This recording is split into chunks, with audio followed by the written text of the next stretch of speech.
Yes, it exists. But what is the effect of the African Union in reality?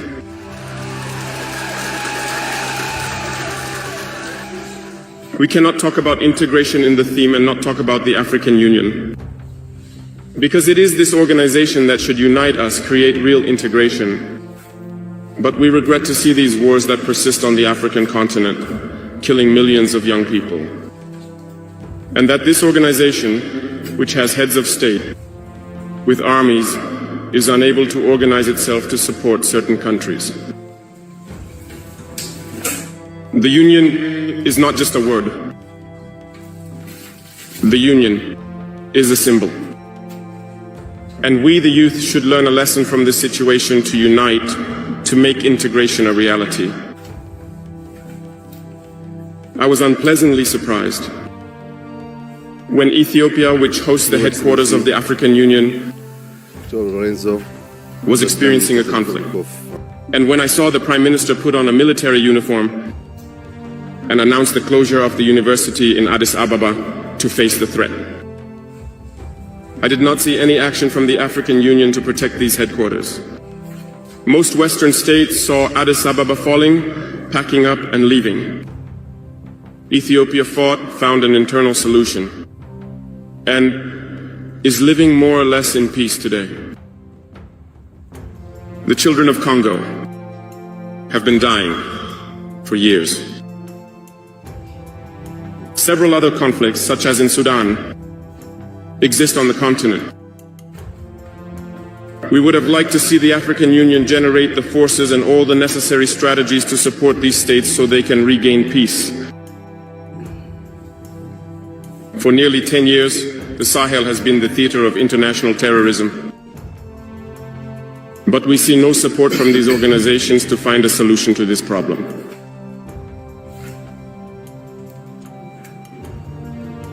Worse, a few days ago, a country foreign to Africa openly announced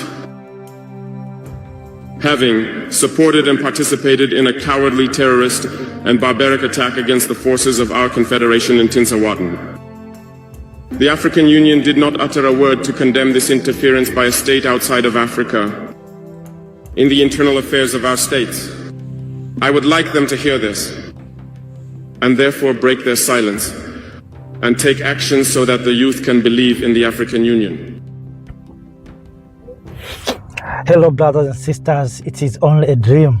It feels so real, but it is just a dream. Just imagine, brothers and sisters, leaders such as Captain Ibrahim Traoré being invited in the African Union to speak, or being invited for the second Africa Caribbean Summit. Let us now hear from the chairperson of African Union what is said. This summit is a watershed moment and should be a turning point towards our collective aspiration. Historians will certainly put on record that from Addis Ababa, Africa and the Caribbean renewed their covenant to honor our ancestors, to uplift our descendants, and reclaim our shared destiny in freedom, justice, and unity.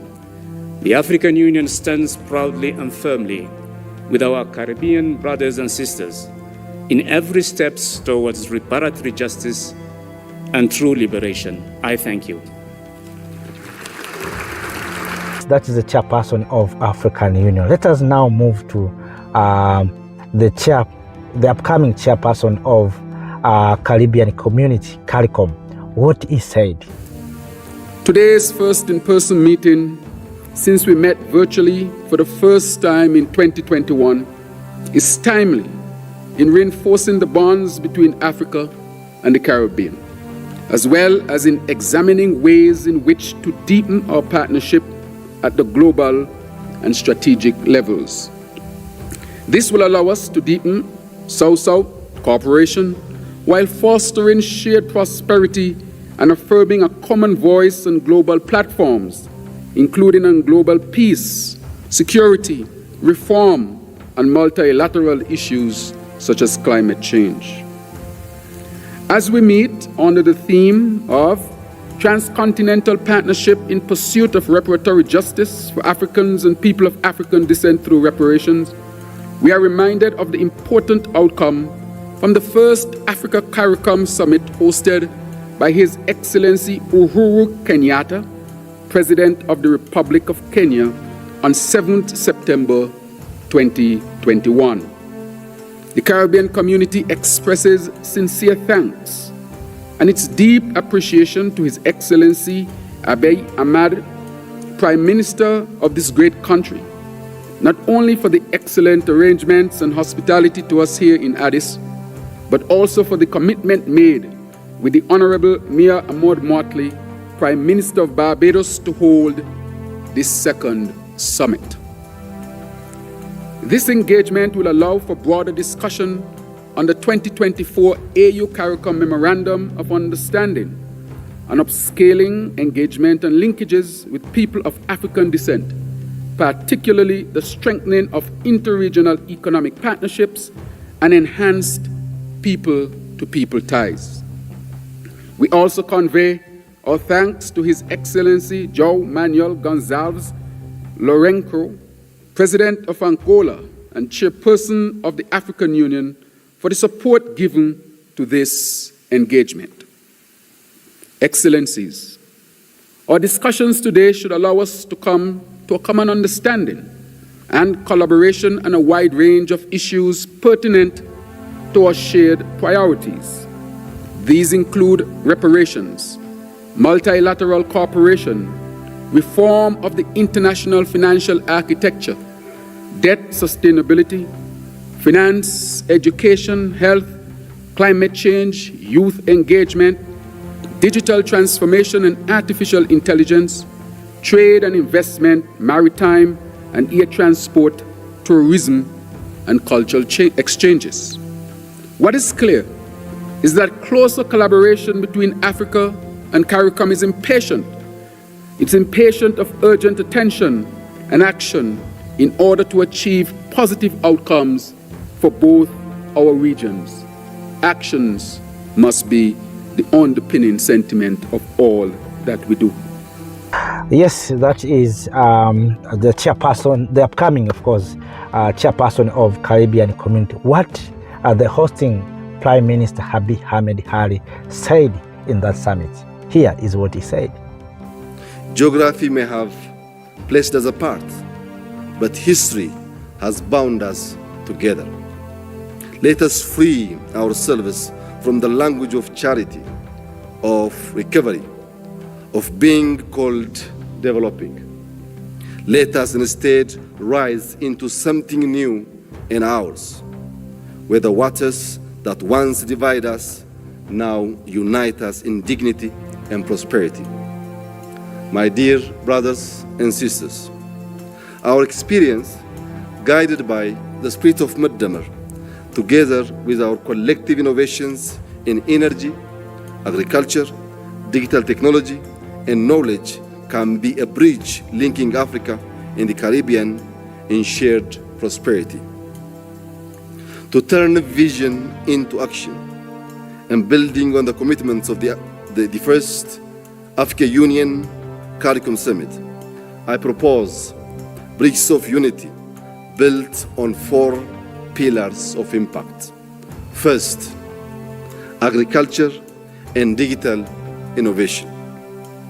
Advancing climate-smart farming, tropical crop research, and resilient food systems paired with digital platforms, AI, and e-learning to amplify impact. Expanded renewable energy will green our farms, processing facilities, and trade. Second, innovation and collaboration. Creating hubs of entrepreneurship, digital infrastructure, and research, linking startups, universities, and institutions. That also means easing mobility, more accessible visas, expanded transport and logistics, making partnerships practical and possible. Third, culture and leadership. expanding youth and leadership exchange, strengthening cultural and creative collaborations, not as a symbol, but as engines of identity, innovation, and opportunity. Fourth, knowledge and health. Building research networks to address tropical medicines, marine ecosystems, and climate, harnessing our collective knowledge to solve shared challenges and improve health outcomes. Through this bridge of unity, we link our universities, our economies, and our cultures, making distance no barrier to progress. Let us not be distracted by the challenges that surrounded us. Our regions have always faced adversity.